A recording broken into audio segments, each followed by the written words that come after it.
Hello and welcome to this special edition of Vibrations. I'm Raven Geary. Today on our program, one of the hottest properties making the talk show circuit, Shahrazad Ali. An established writer indeed, Ms. Ali is best known as the author of The Black Man's Guide to Understanding the Black Woman. A very controversial and, if I may say so, a very critical view of life of today's black woman. She joins us today in our studio, and of course we'd like to welcome you today to Vibrations. Well, thank you, Raven, for inviting me. Basically, it's your premise that the black woman is out of sync with the natural order of things. Can you explain that? Well, it's a very sensitive subject, and certainly I believe that I have tried to approach it from a very sensitive angle.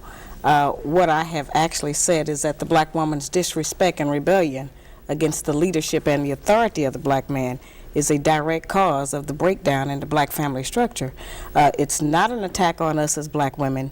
It's just saying that in the breakdown of any relationship, both parties have to take responsibility.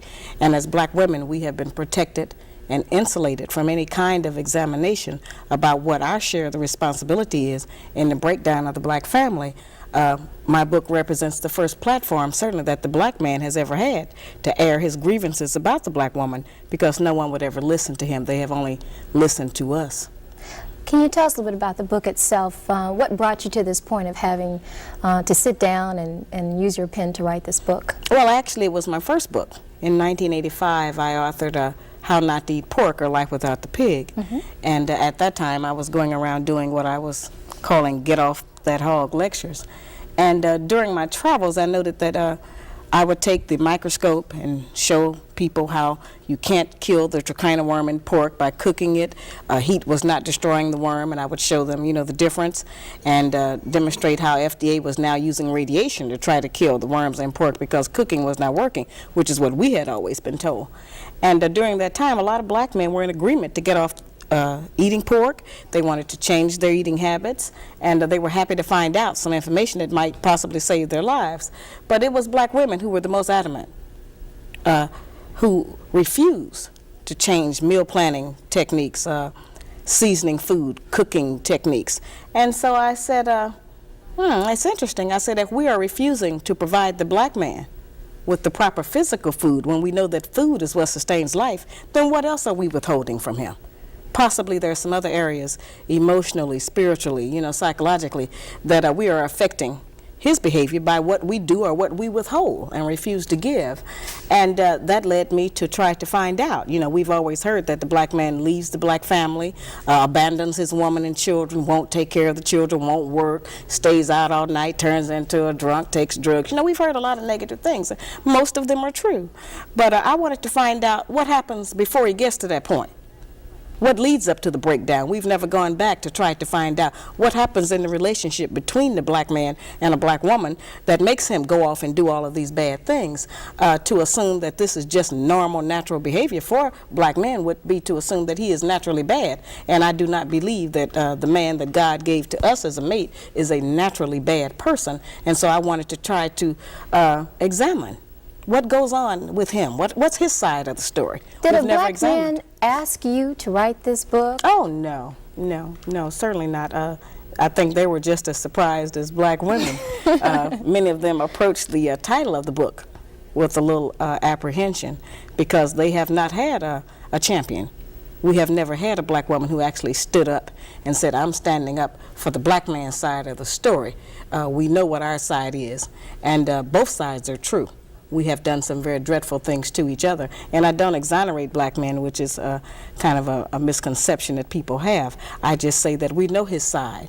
What about our side? And we do have a side. We have adopted some wrong standards. We are judging our men many times by the wrong value system.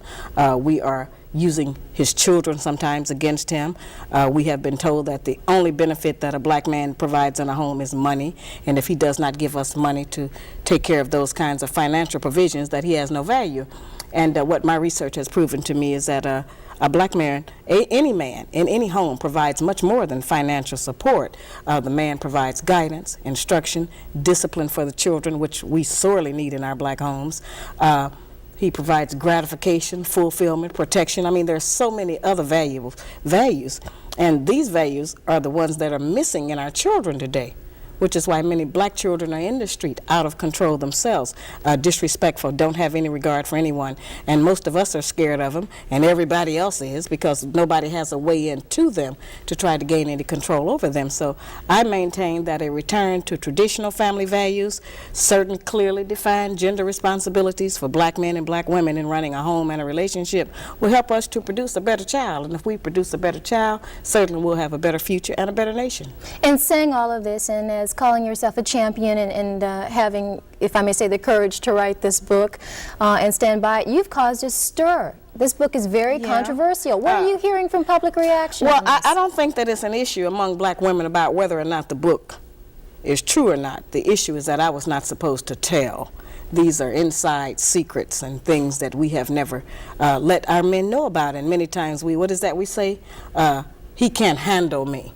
Well, many times he can't handle us because he doesn't know what it is he's trying to handle. He doesn't understand what motivates us. We have become very adept, many of us, as being able to do something right in front of his eyes and then convince him that that's not what he really saw at all and that it didn't happen. And so we've kept him kind of confused. Excuse me, do you realize that there are many bookstores, and in particular black bookstores, that have refused to carry the Black Man's Guide to Understanding the Black Woman? I think that that's been overblown. Right now, the book is carried in over 5,000 bookstores here in this country and about 2,000 abroad. The book is becoming a bestseller in London. And to date, we only know of 2 bookstores in the entire country who refuse to carry the book. May I tell you that there is at least one in Tallahassee? There may be, but they're lost if they're doing that. The response we got from that book owner was that your book had nothing, absolutely nothing constructive. Was that a woman who gave you those comments? Yes, it was. Oh, how surprising. Okay. Let's talk about some of the things that seem to be upsetting people, or that people are talking there about. There certainly have been a lot of things taken out of context. Anyone who's ever looked at me or seen, witnessed some of the talk shows, they actually exploit a lot of issues. They take them out of context. They want to sensationalize them to build up their ratings to have a good show. So I really appreciate this opportunity to just sit down and have a fireside chat about the book. Well, I'm glad you're without here. all the fireworks and everything. You say black women, and I quote you as saying, nag, nag, nag, and that we are essentially responsible for pushing our men away by doing so. A lot of times we take a position because of our own emotional mechanisms. We harass our men too much. We nag our men too much, and we keep his mind and his head so bundled up and bogged down with all of our personal idiosyncrasies about our day-to-day personal relationship with him that a lot of times we don't free his mind up to go out and to plan sanely for our future and for the future of our children. Many of them come to us every day and they almost have to do a wind test. They don't know what's going on. They don't know who they're going to meet because we have a lot of reactions. We tend to think as black women that a successful relationship and one where we're happy is one where everything goes our way.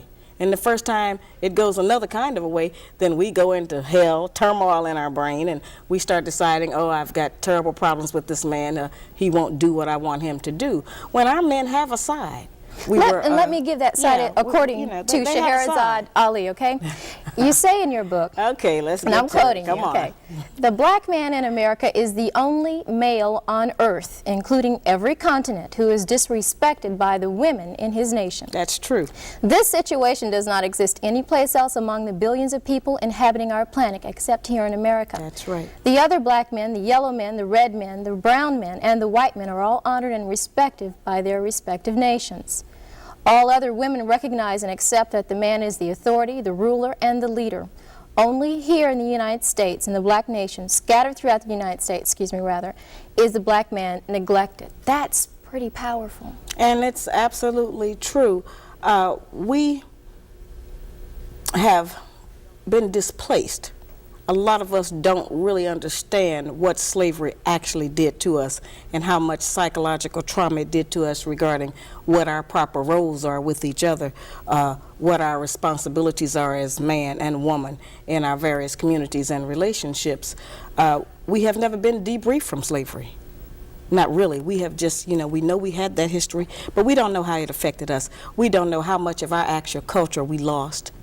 how much of our ideas were taken from us.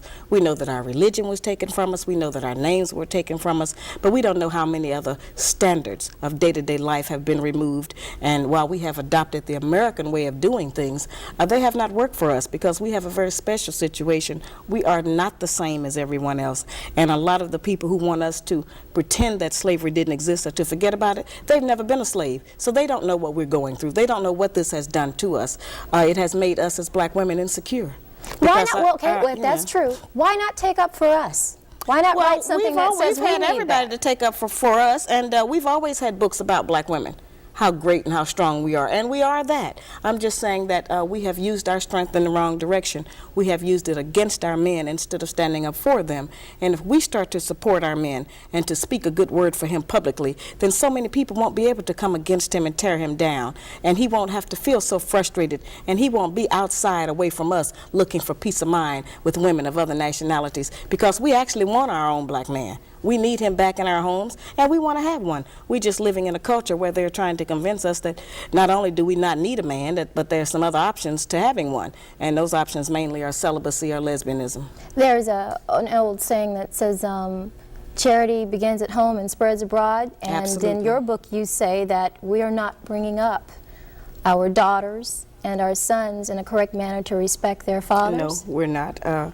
Unfortunately, as I say, since money has been used as the measure, many times if a black man does not have money to give us, we won't even let him see his children. We won't let him spend any time with it because he does not give us whatever the child support is. And I'm not saying that we don't need money to raise a child, but I try to explain to black women that raising a child consists of much more than feeding, clothing, and sheltering it. That's maintaining one. To raise one, you need a return of the parental coalition of the father and the mother to put the proper values into the child.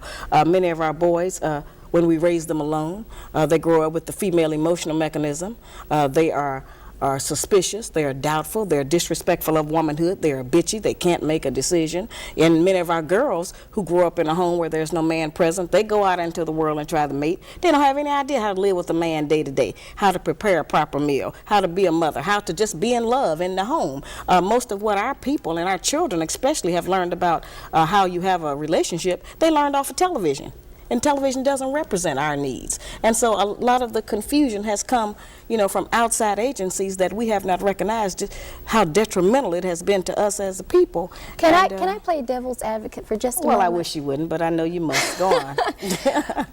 What if I am a good wife, his home is clean, his kids are fed, I'm making sure they're well educated, I help them with their homework, I'm a good lover in bed, I help him with the finances, and I say, look at that, he still took a walk.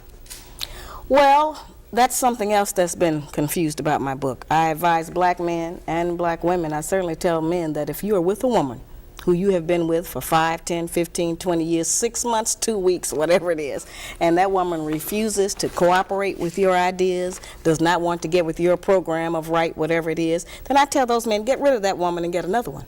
And I tell black women the same thing. If you are with a man that you cannot be in agreement with, then get rid of him and get with a man that you can be in agreement with. If the man you're with is not treating you the way that you want him to, and you feel that you have put in enough time to demonstrate your commitment and your sincerity of efforts to try to make the relationship work, I don't tell people to just stay in that relationship. I'm trying to teach us that we waste a lot of time being angry with each other and being dissatisfied in relationships.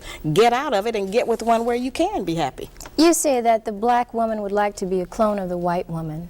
Many of us, yes. That's unfortunate. How do you see that? Well, that's something that was almost accidental, I'd have to say. See, the white woman has been the only mentor that we have had of a female. We've seen her every day of our life on television, every magazine, every newspaper, every commercial. It's just been her face, her body, her image, whatever it has been in front of us. And so today we have the results of that. We have black women who are trying to dye their hair blonde, who are wearing blue and green contacts in their eyes, who wear tons and tons of layers of makeup, who have changed their voice, who have hair weaves so they can have flowing long hair blowing in the wind, like Brooke Shields or somebody, And so that's been an accident. And as a result of us doing that, we have also adopted the women's liberation movement goals of wanting to be liberated from the man and have some kind of pseudo-equality, when while that may be true of the white woman and her plight with the white man, that's not really the black woman's business, because we haven't been under the control of the black man for over 500 years. So what do we have to be liberated from him from? But is there something wrong with trying to make yourself look better or more well, appealing? it depends on what standard you're using as being the goal of looking better. You know, if we think to look better is to put on a ton of makeup and have blue eyes, then there's something wrong with that, you know. But if we think that to look better is to certainly get a better spirit in our heart and to work every day to become a better wife, a better mother, better friend, better sister, then those values and attributes alone will make us more beautiful than we are now. How do you feel about the fact that many people accuse you of wanting to see the black woman at a point of submission? Is that where you want to see a black woman in the 1990s? Well, it depends on how you define submission. Those words have a tendency to have a negative connotation for us because of how they were used against us during slavery and what we connect them to. But actually, the kind of submission that I'm referring to just means cooperation and agreement. I don't think that anybody could say that I represent a woman who is subjugated in any kind of way. I don't think that anybody could say that my personality sounds like some man has me somewhere crawling around on the ground or walking 10 paces behind him. So I'm not representing that. I'm representing strength. I'm saying that we have a lot of power.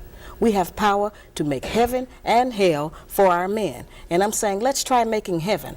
Let's try to build him up. If a man has his woman behind him, he will believe he can do anything. And all we need to do is to get our men to believe that they can do anything. And he'll be able to, do much better than he's doing now and come out of the pitiful condition he's in. As I said, I'm not exonerating him. I'm just saying that all of that strength that we have, let's use it in a more positive way instead of just going for self.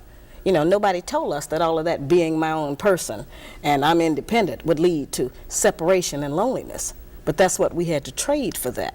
In order to have certain kinds of success, we had to give up the man because we can't find a man who will compete with us on that level. As I said, we say he can't handle us or he's intimidated by the fact I make more money than him. I think that by judging our men on how much money he makes, we have lost a lot of good men. Because as black women, if we decide that all of us are going to just determine whether or not we're going to have a man based on how much money he makes, then none of us have no man. But because most black men don't have no money. There are many men Not a lot of money. There are many men out there who don't want a woman. That's absolutely true. Who is not gainfully employed. That's This true. works both ways. And one of the things that I have always explained about that, Raven, is that for my lectures, which I do all over the country so I can give black people some ease and take some of the hysteria out of our communities that the book seems to have caused, I have security guards. Not because of black women. We're going to do just what we do. We're going to fuss and we're going to cuss or do a little something, But I have it because of black men. Because the black man's guide to understand the black woman puts the black man on point. And it reminds him what he has allowed to happen to his woman and his family. Many black men become intimidated. They don't want to take responsibility for their women. They don't want the challenge. They don't want to be put on point. So they become overwhelmed. And it's them that go off. That's why I have security. Because most men know that this book puts the black man on point. It just talks about what slavery has done to the black woman, but it's really telling him what he has allowed to happen. Let's go back to the book for just a moment. According to you, there are 3 types of black women. Yeah, they overlap a little bit. Can you define that just very briefly for us? Well, we have, I kind of number them, I think, as 1, 2, and 3, and I would call them lower class, middle level, and so-called upper class, and we certainly have to acknowledge that we have those levels in our society. We see them every day. That is not a put down to recognize that we have a lower class woman who perhaps lives on the street, who is an alcoholic, a bum, who is outdoors, who is subject to abject poverty as because of a lack of education and proper training and personal hygiene and other kinds of information. She exists, and we need to reach her and try to raise her up differently because many of these women have children, and we have to be responsible for them. We have the mid-class women who are the number 2s, and they're kind of average. They try to do better than the lower level. And then, of course, we have the number 3 class, which is the so-called successful, black woman who is tripping about the fact that she generally has a big job and a credit card or something, you know. But don't you want to see black women accomplish something? Yes, I absolutely do. But if we can't accomplish saving our race, then we have not made an accomplishment.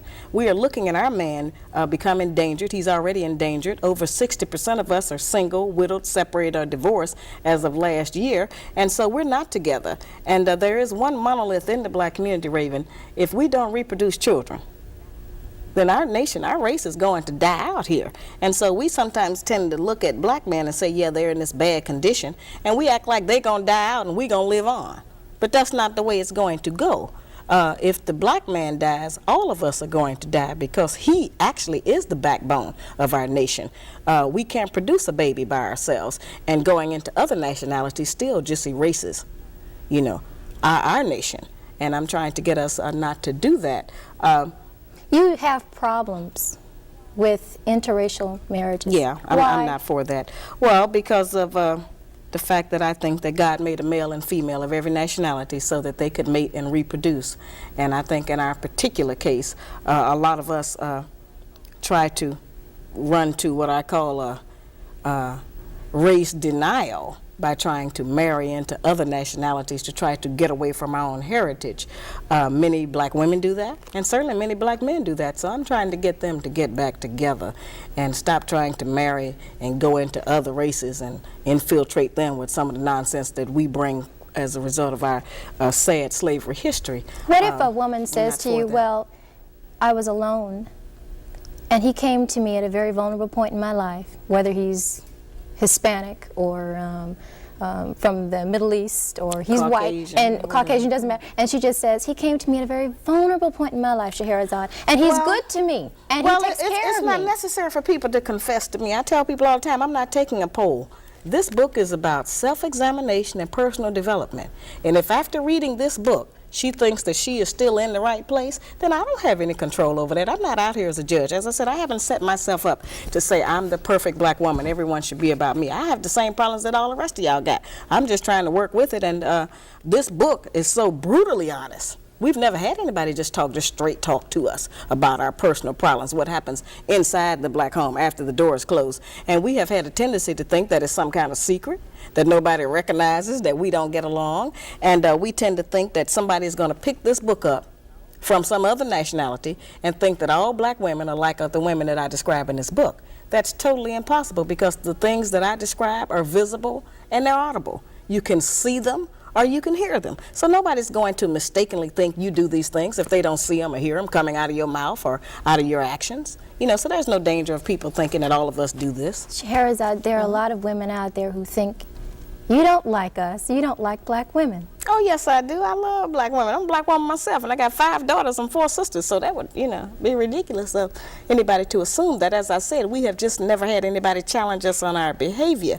We've never had anybody to say, well, let's look at what we do. We know what he does, and he's wrong in a lot of what he does. But his wrongness, his guilt, does not ensure our innocence. We have a share in the problems that we have in the black community. And just because we are dressed up and have a job does not mean that we don't practice some aberrant behaviors that end up infecting our homes and breaking up our relationships with our men and helping to hold him down. That's all I'm saying. So everyone can look at themselves. Every man can look at his own woman. You know, this book has brought a lot of people together. This book has reunited a lot of couples who now understand what happened in their relationship. It's required reading in 15 historically black colleges and 10 white colleges. Everyone must study what slavery did to the black woman. We have never looked at it as an independent study. May I ask you, on what do you base your information? Just research. Being a black woman myself, living here in the country, and I interviewed over 3,000 people. I interviewed 379 black men who were married to or dating white women, over 100 black women who were married to or dating white men, and a little over 2,000 black men and over 1,000 black women. And what I found is that we don't have a control group. There was no point in me listing all of their names, because we don't have one set of Negroes that we could point at and say, okay, well, this particular group is not affected by slavery. All of us are affected by it. We just have not been able to identify the manifestation of that behavior and be able to trace it back to what the root was and how we got that way. A lot of the behavior we practice because it's trendy, it's popular in this country, and so we think that that's just the thing to do. Do you fault the black man for anything? Yes, absolutely. Briefly, I fought what? him for lying. For lying? Yes. About? all kinds of things. He won't tell us the truth about his life because he knows that we can't handle the truth. And so he will lie to us about his activities and his life because it preserves the peace for him, he thinks. But we know that lies don't build a relationship. They create doubt, suspicion, and fear. And then we exhibit those behavior traits. And fear in the female is always translated as hostility. And so, see, it's a locked-in circle that I'm trying to get us to look at, how these things are connected and what they produce. A lot of the anger and frustration we have at each other is really not even at each other. It's about our conditions. It's about something that's almost been genetically sent down through our womb because our men were not able to protect us. They were not able to keep the slave master from snatching our babies out of our womb, to allow us to have food or clothing. A lot of different kinds of things that happen to us that just make us tremble. They make us frightened. And so now it's to a point where everything that the man does, we have our total emotional balance, our self-esteem, our self-respect, everything that we stand for as a female, we have it tied right now to our men's genitals. And it depends on what he does with those about whether or not let's talk about that for just a moment. See, this is an intense topic. Yes, I just never get a chance to explain One thing that I read over and over again in your book was regarding infidelity. And let me just make this here. You say in your book, there is no history of the black man settling down with one woman and never desiring to have another, before slavery, during slavery, or after slavery. The black man has never been recorded to have just one woman. Right. Well, I think there's some actual facts we can look at on that. Monogamy has failed for the white man in America. But this is like saying it's okay. It's not me saying it's okay. This is how they're living. I'm giving you the history of what their life is. Black men haven't been waiting on me to tell them it's all right to have more than one woman. Neither have white men. You know, this is just what they do. I'm not talking about fornication and adultery. I'm not talking about one-night stands and running around rampant with other women. That's not the kinds of, when I say more than one woman relationship. I mean that before we came to America, our men had more than one wife and family. And we were satisfied with it because we had not met the monogamy idea. We had not met the American white woman who, you know, insists on certain kinds of values in her man. We had not learned envy and jealousy. All right, after coming here, those kinds of ideas were bred into us because of society and the mores that the Americans made up here. And so then we started to have problems with that. But I think that since it is apparent that most of them, not all of them, it's certainly up to the man, do love more than one woman. I got tons of mail. A lot of black men write and tell me that they have had two women for 5, 10, 15, and 20 years, and they can't even get the women to speak to each other. Sometimes they have two families, would I want two sets of children. But Shahrazad, would I want to talk to a woman who's sharing perhaps the bed and the money and the social life with who I would deem as my man? If you want to deal in reality, and if you are not insecure, and if you don't think that that robs you of something, you would want to know them. If he loves her, you certainly should want to know her. There are a lot of black women out there who say, "Oh, I know they're mad about that idea. I understand, you know." That would never hold water. Wait a minute, that's not easy. And that's a frightening thought to most of us. And I don't like that. I'm not for that.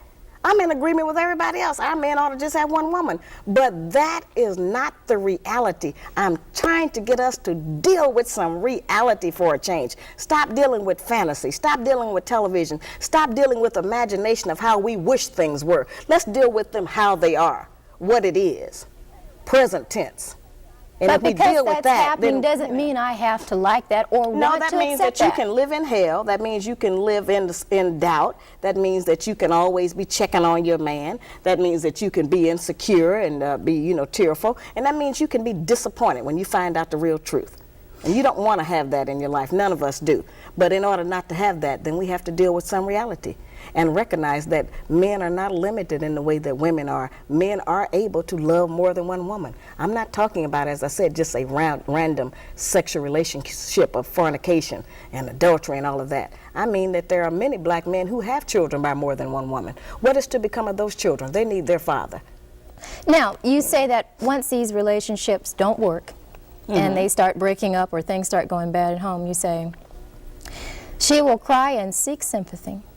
During this period, the black woman will remind the black man of everything she has ever done for him. Yeah, we do that. She will try to make him feel guilty and ashamed of his decidedly outrageous behavior. Absolutely. She'll let the house go, and I quote you, to hell. That's right. She may stop cleaning, ironing, washing, and cooking. And we neglect withhold his place. sex. That's a real tool we use. We do that. But if to you would express cheat our on me or dissatisfaction. walk out Well, on me... see, that's what I'm saying. We have to get into definition. Who told us that was cheating? Where did that idea come from that that's cheating? And I'm not saying that a lot of men are not just running around. I'm not talking about that. But if a woman finds out that her man has been with a woman while she's been with him for 3 or 4 or 5 years, that's a serious commitment and relationship. And if it hasn't taken anything from me, if I'm not going short of anything, and if this is what he thinks his responsibility is, then what kind of hell are you going to go through to prevent that? Since we cannot stop him, we have not been successful. The white woman has not been successful in stopping the white man from having another woman. They call them a mistress. We pick up a lot of that terminology. But a man who has 2 women, that's not necessarily a mistress. That's just his other woman. Now we got 2 choices. We can be the woman or the other woman. We don't have but those 2. Now I know we don't like that. I don't like that. You know, but that's the reality of our life at some point. Now it's up to the man. But every man doesn't want 2 women, but those that do, they're going to do it. What about our morals and our religion? Whose religion? Whose morals? Not our religion, because we're not practicing the religion of black people anymore. That was taken from us. We don't have our morals anymore. That was taken from us. So whose idea are you representing when you stand up for those values? Not ours. Somebody else's. Some other nationality. And it may work for them. But it doesn't work for us. It hasn't worked for anybody, really, but nobody wants to deal with the truth. Monogamy was only created because of the economics of it. The Black Man's Guide to Understanding the Black Woman has been out for, what, over a year now? March the 20th will be the 1st year anniversary. And for that anniversary, I'm releasing my new video. And the video is called The Black Man's Guide on Tour. And it is exciting. I would assume it's pretty hot. Yeah, it's hot, I tell you. After writing this book, just take a moment before you answer. Okay. Do you regret anything about what you wrote? If you had the chance to do it all over again, would you perhaps soften some of the things that you said? No, that doesn't require any in-depth thought. I've been asked that a lot, of course. No, I wouldn't, because see, we always want some kind of instruction and help to come to us that doesn't affect the status quo. We want somebody to tell us some information or give us some instruction that doesn't require us to change.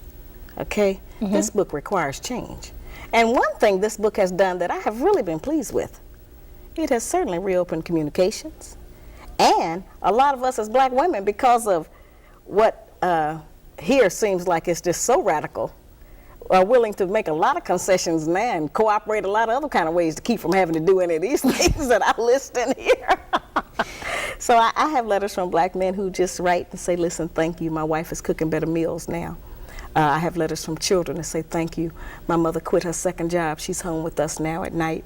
I have had black men walk up to me on the street in New York and reach out to shake my hand and say thank you and just burst into tears and say, thanks, hey, I thought I'd never live to see the day. Not to jump on your case or anything here, but just to say in defense, how many of those women are afraid of an open-handed slap in the face? You've been accused. You know, that's a terrible thing. You have been accused of advocating violence. No, see, that's a misconception. I'm trying to stop violence in the black community. Now, we know, Raven, that domestic violence is at an all-time high in the black community. Black men currently are kicking us, blacking our eyes, knocking our teeth out, stabbing us, shooting us. They're doing a lot of horrible things to us. All right, so what I'm trying to do is to put some direction on that. One of the problems we have is that we don't know that change happens in degrees and stages. So if we just tell our men don't hit women, they're not going to do that any more than they're going to say no to drugs. You know, that doesn't work in that way, just to give that kind of instruction. So let's first put some controls on it.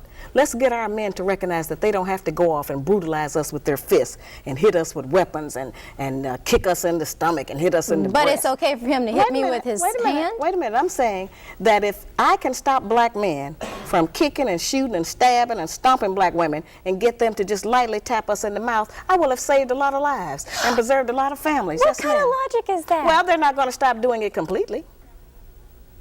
Now, let's deal with the reality of the statistics. You know, 40% of our women are brutalized. So I'm trying to get the men to stop doing that to us. The Red Cross suggests the same motion, and nobody's ever jumped on them. If a person gets hysterical, you slap them in the face to bring them back around to reality. And I'm not even saying a hard slap. And let's go over that, because that's something that's confused all over the country. I'm so tired. That's the national anthem of black women. Now, at first I thought they were really upset, but I think it's been kind of a smoke screen. They're trying to use that to get black men not to read the rest of the book. Okay, this is what it says. If the black woman is brutalized repeatedly, the relationship will fail, and the black man will possibly be arrested and charged with cowardly abusing a woman. This is not the goal. Make no mistake about it. No black eyes, no punching in the stomach, the breast, no stomping, and no uppercuts. Analyzing the options available to the black man when the black woman's mouth, verbal abuse has been proven to be just as violent and harmful as physical abuse. When her mouth becomes uncontrollably disrespectful, they total only a few. He can walk away from her, leave the house, get drunk. We know men do that. He can go to his other woman and complain.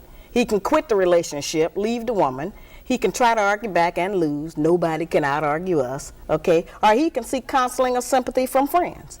Now, those are the only options any man has when a woman is running off at the mouth to him. Or he can offer her a sound, open-handed slap in the mouth. That doesn't go from point A to Z.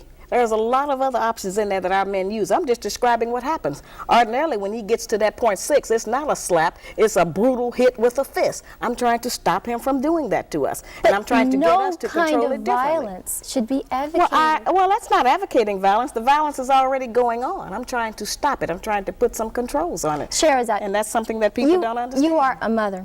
Yes, I have 12 children. How would you feel if your daughter called you at 2 a.m. in the morning and said, Mom, he hit me? Now, you're a mother now. You're a mother. Well, I'm not emotional like that. I'd have to say what happened. Put him on the extension and let me find out what happened.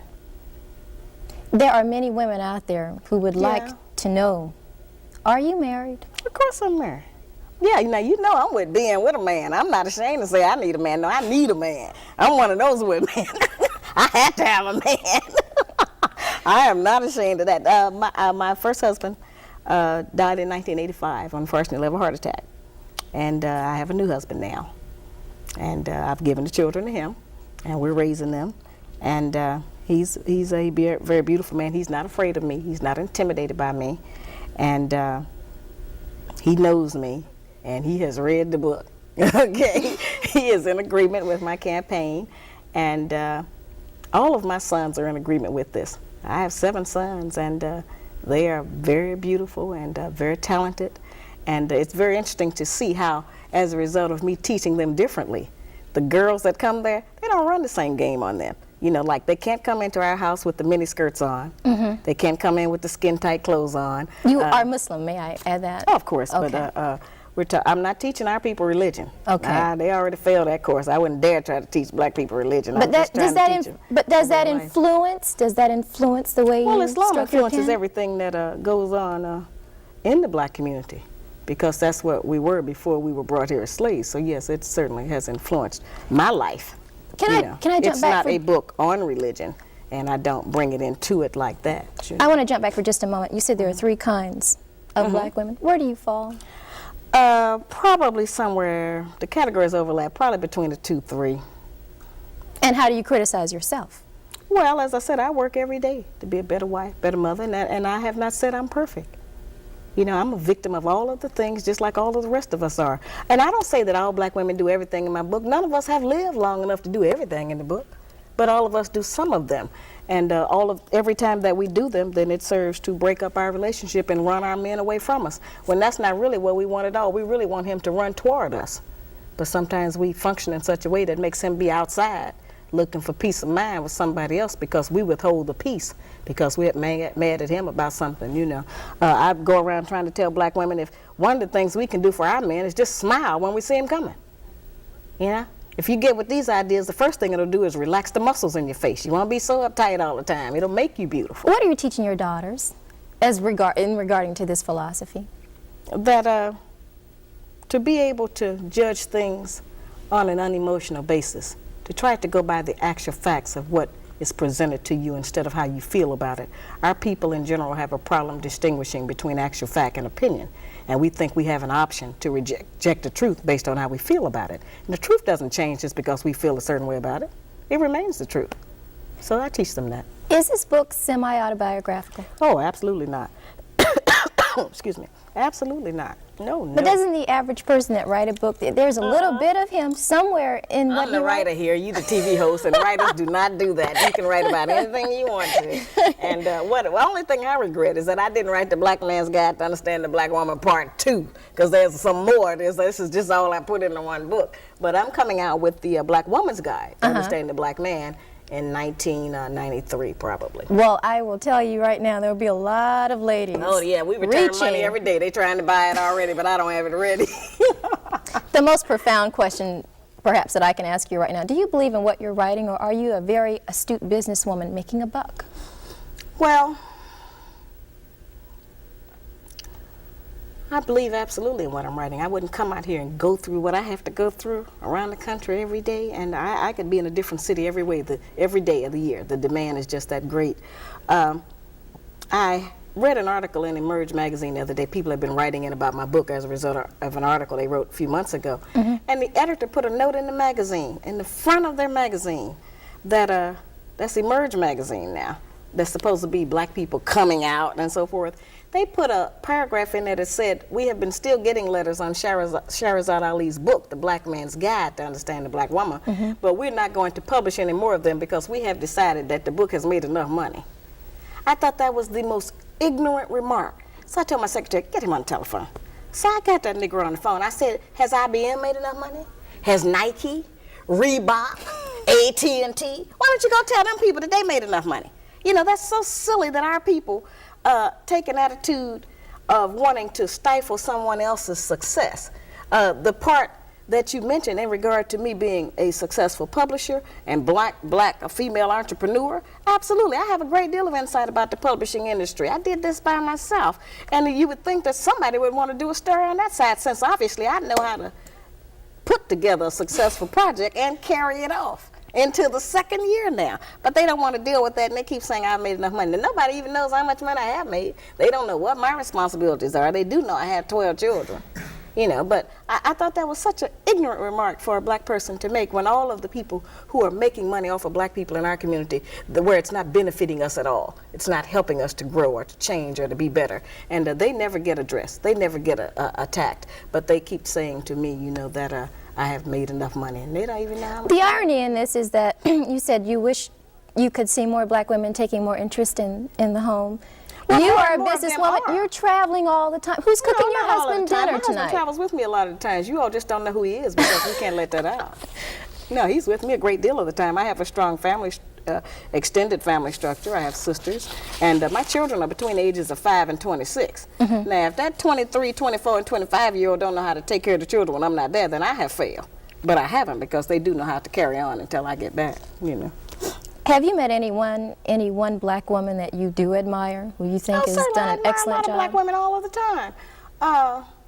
Marva Collins. I just made a huge donation to the Marva Collins Preparatory School in Cincinnati in memory of my mother. I've donated to a lot of organizations around the country, you know, to help black children. Mostly that's what I do. I don't donate any money that's going to be used for administrative costs. I don't do that. But if it's going to go directly to the children, I do that. A lot of black women. You know, we've done, as I said, I represent that great strength that we have. I admire you for what you're doing. It takes a lot of courage to bring me in on a television show and let me just talk. A lot of people wouldn't do that. Thank you. And I wish you success in your career. Thank you very much. After I'm gone. Shahrazad, do you have an opinion of the white woman? Just that she's been an influence on us, and that not intentionally, she's just living her life. She didn't tell us to copy her, you know, but the way the society is set up, we have copied a lot of her ideas, and a lot of the standards she sets for the white man, we have tried to set them for the black man, except all of the things that are required for a man to have to meet those prerequisites, our men are kept from getting. You understand? So it's really a messed up situation, and so we make demands on our men that they just can't produce. You've been on the talk show circuit for quite some time now. 10 months. Do you find that even journalists And the highest degree have trouble remaining objective when they talk to you? Yeah, most of them. In fact, what they do is on the newspaper interviews, they sit there and they're so nice. Oh, they're so wonderful. And then I leave town and then I get a copy of the story in the mail. Oh, God, they roast me alive, you know. You write some pretty powerful stuff. It must be hard to even go in an airport. Well, sometimes. Well, Sometimes. it certainly has allowed me to be recognized. You know, people, because I wear these crowns, you know, they recognize me in a lot of places. But most of the time, which is a story which has never been told, there are so many black women who love me. There are so many black women who, in fact, next week I'll be going to Baltimore. And there's a group there called the Black Women's Consciousness Raising Organization or something. And it's a black women's group of 250 black women, professional women. They have invited me into their convention to be the keynote speaker. May I got say, black women all over the country who are in support of this project. In fact, I just gave that lecture in Miami, and the man who invited me in was 78 years old. He said he thought he'd never live to see the day that the truth was told about our women. You know, he's a 78-year-old black man who is still in business. He invited me in. Most of the people at the lecture were women. Most of the people who bought 2 and 3 books for their sons were women. Most of the people that bought books for their daughters who were getting married were women. You know, so it's been distorted of who actually is supporting this project. We have 30 million people out here. About 15 million of them have jobs. About 7 million of them can read or have disposable income to buy a book. And I haven't reached the market that I intend to reach in order to actually get this message to penetrate into our communities. The book being required reading is certainly going to help us to face some realities. Our young people want a different life. They don't want the failure that many of us have suffered.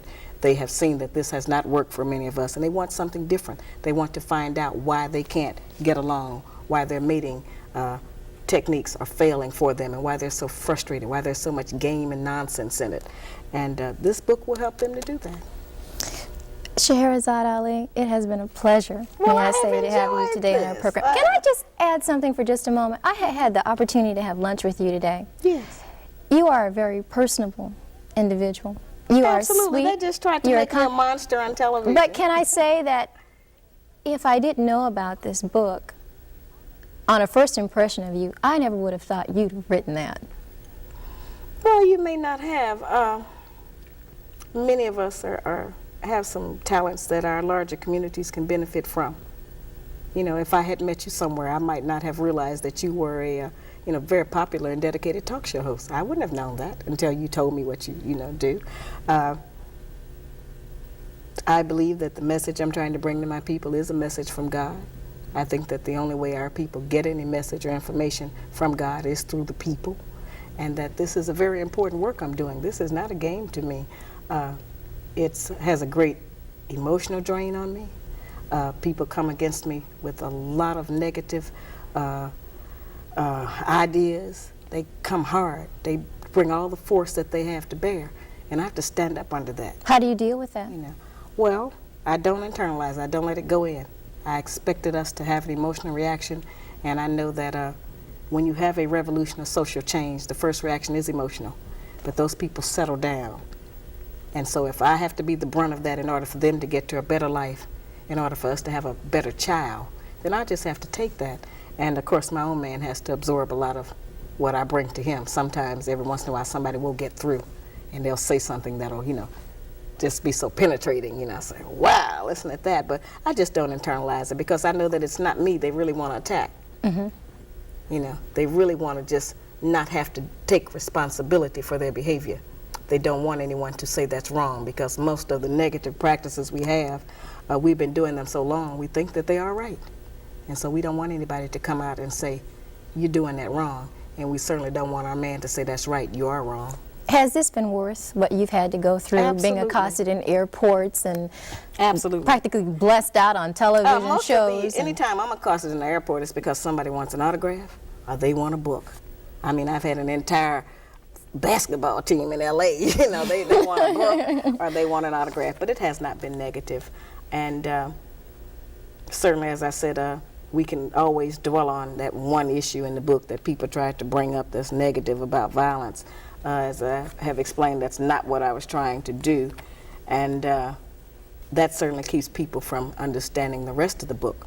which is calling on us as black women to bring some of that backboning strength that we have, some of that monumental dedication to the black family back to making a family. A family is more than a woman and children. A family is a father and a mother and children. You cannot deny, however, that there are many black women who have decided for whatever reason to go it alone and are successful in raising children who are not No, on they're not drugs. successful. Yes, That's not- wait. that's not Let me just make my successful. point now. A Who are child- sending their children to I college, understand. That's not who run a good success. home. I keep trying to explain that. Feeding and clothing and raising a child and making sure it's not on drugs and it goes to college, that doesn't guarantee that child any emotional success in their relationships in life. That just means they may be able to get a job. See, we have to look at even what the success standard is that we're talking about. That's not necessarily success. That doesn't guarantee us success. If we can raise up an emotionally stable child, one who knows how to carry on our black nation, who knows how to be a good mother, and still perhaps contribute to the outside community, if we can raise up fathers who take responsibility for their children and who know that their presence in the home is a needed one if we are to survive, there are a lot of other things more important than us just getting a college education and a job. That does not guarantee the success of a nation. That guarantees a personal financial success, which is not the only thing that we need to revive our black nation. Let's talk about the future just briefly. What's up next for you? The video, The Black Man's Guide on Tour, which is coming out March the 20th. And hopefully by Christmas we'll have it completed. I'm working on a prototype of the Shahrazad doll. And the Shahrazad doll is going to be a little doll with a little lady with a little crown on. And she'll be holding a little black man's guide. And when you punch her on top of the crown, she'll give you a positive message. I love that. When I thought of that, I sat straight up in the bed. But she's going to do that, and I've been asked to come into the elementary schools more now. And so I'm starting to, as I said, if I could work every day of the year, there's a request for me to come out and talk to our people because they want some relief and they want some explanation. And most of our people are intelligent enough to know that just because of the popularity of this book, you know, our educational class has failed us because all of them together have never been able to bring one agenda to the forefront of our nation where all of the people are dealing with it, like this book has. The Black Man's Guide has succeeded in doing that. Our people are dealing with this all across the country, and it's becoming a crossover book. The white man says it's starting to help him with the white woman. So they're going to be in trouble too. It's not just us anymore. You will be going to Africa very soon. Hopefully, Nelson Mandela called me and he invited me to come there to Johannesburg. He says that they have a similar problem with the black women in South Africa and that many of them try to marry into the white race because they think it provides them with better benefits than staying with their men who are suppressed, you know, under the apartheid system. And I have been invited to London, of course, where the book is becoming a bestseller. I've even been invited to Ireland. They don't even have no black people there, but they say they want me to come over there and talk to the white woman. You know, I mean, I haven't been, this is a global project now. I just can't go everywhere. I don't have the energy all the time, and I can't keep dragging my children. And my own husband, you know, he's got some things he's doing that I, you know, have to work with him on. And so, but I try to, who I want to work with, actually, is the black woman and the black man here in America where I live. That's where I'm really doing my major work. And if I go anyplace else, it'll probably just be live remote television, you know, to someplace else, but I don't know if I'm going to really have the time to travel to those other places. Did you know when you wrote this book that it would take off like this? I suspected it would. It's new information. We've never had it. This is brand new information, and no matter what anybody else ever writes about relationships, this is going to be the standard by which it will be judged. I want to talk just a moment about something that I saw recently on television. Everybody has taken the opportunity to make their poke at you. Oh, yeah. Did you see, by chance, the skit that was done on In Living Color? Yes, I saw What did you think about that? Well, you know, the phone started ringing off the hook. People were calling me from all over the country to tell me, did you see Living Color? And nobody knew how to react, you know, because they didn't know what my reaction would be, and they didn't know if I was going to go off, you know. I can walk around with a loaded gun sometimes, so they didn't know, you know, if it was going to be, you know. So I thought that was hysterical. That was the funniest thing I have ever seen, and it was a compliment because they could not have done that and been successful if they hadn't assumed that everyone, first of all, knew who I was familiar with the book. So, you know, that was excellent penetration, I felt, of the media. I had reached some goals. And I called him to thank him and told him that I wasn't angry. He wasn't sure if I was or not, but I just thanked him and I sent him an autographed copy of the book. That's all I did. But I thought they had me down pat, I have to say. Even your family thought so? Yeah, my son said, Mama, it was just like you. So we taped it, you know, and we have, it's been on a couple of times since they aired it because of demand. And we have it at home, and it's certainly one that we get out a lot of times when company comes if they didn't see it, and we play it because it was so funny. But it was just a takeoff, and so many people have been able to earn money. You know, this book has put the black bookstore on the map. It has allowed a lot of black bookstores to open up other branches of their bookstores. A lot of people have testified that they have bought cars, put their children into the first year of college just with one book. You know, we can't ignore the economic base that this book has put into the black community. The first 6 months it was out, I only allowed it to be sold in black bookstores. But then as I did more national television shows, we didn't have enough bookstores to carry it that were in the mainstream of cities, and so I started allowing B. Dalton, Walden, and Encore, and all of the other chains to carry it. But it has done a great deal for the black community in regard to being an economic base. And I would think black people would be happy to have something else to sell other than Avon and Tupperware. Since those are not our products, you know. Let's just briefly, we're just about out of time, but I would like you to leave us here in Tallahassee, Florida, and the surrounding areas, the surrounding counties that can watch this program. What are some words of advice or wisdom or according to Shahrazad Ali? Just the only wisdom that I can leave you is the information that's already recorded in most of our holy books, and that's that God made the man and woman to be together in unity. And so it is impossible for us as black women to attend church and say that we love and worship God when we disrespect our own man, who is in the image of God, because God is a man.